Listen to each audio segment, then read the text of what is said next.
So I want to talk about climate change from a different perspective than maybe you have pondered or considered before.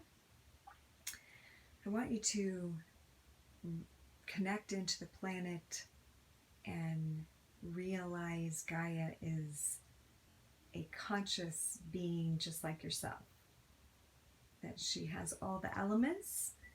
In fact, we are made of her, we are made of the earth, and we are infused with consciousness. So we are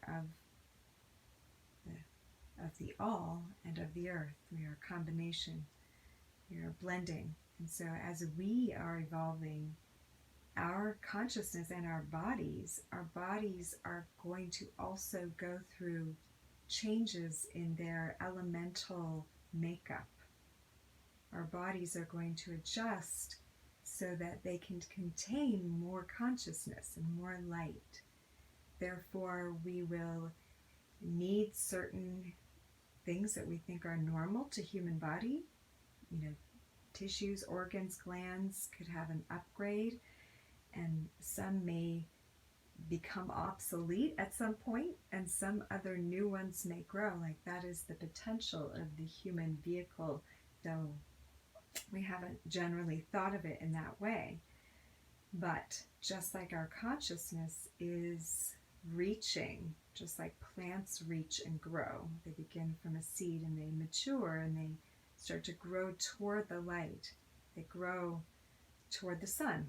And our beings also, we have a tendency to evolve, to grow upward, to expand our consciousness beyond their current bounds of limitations. So the earth likewise is going through this, and really even going through this first before us as a parent to us, to even model, so that we can, just like other things, look at nature and go, okay, nature does this cycle thing. So I know that I am also in that same rhythm, and it helps us to learn our cycles, to be able to look at and reflect the modeling that Mother Nature's doing for us. So also now, rather than panicking about the earth going through a climate change, as is the tendency, perhaps we can look at it as the evolution of earth, and that we get to watch as students and observe how this happens. And of course, we're co-creating this together. So we have a relationship with the earth, and of course this is where we want to become aware of what our impact is, but also know that Gaia is much more wise and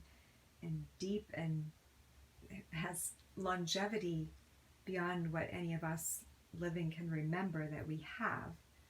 And so technologies and so forth that we're using on this planet, Gaia's been through this with us before, and so she knows what's going on. She feels us. She's got the pulse of us, and so she knows how to transform and create new plant life and animal life and fungi and so forth to take care of the little messes that we make in our evolutionary journey. So not that we should necessarily, as we become more conscious, continue to do things that we know have to be cleaned up, just like a child. When a child is old enough to realize they're making a mess out of their room and that they're capable of cleaning it up, then of course that responsibility gets shifted to them, and so that the parent can do other things. So in this way, we can connect with the earth as a parent, as a wise parent who's showing us what we're doing. We're becoming conscious of it. That's how she's showing it to us. And so we can begin to evolve our relationship with Gaia. And Gaia can show us what else she can do and what other mysteries she has that we have yet to see. And we are beginning to see those uncovered little by little. More things are being discovered all the time. Mysterious places, hidden places, secrets that we think were long lost. But it is the time that we are evolving with Gaia. And so have faith and learn what you too will go through.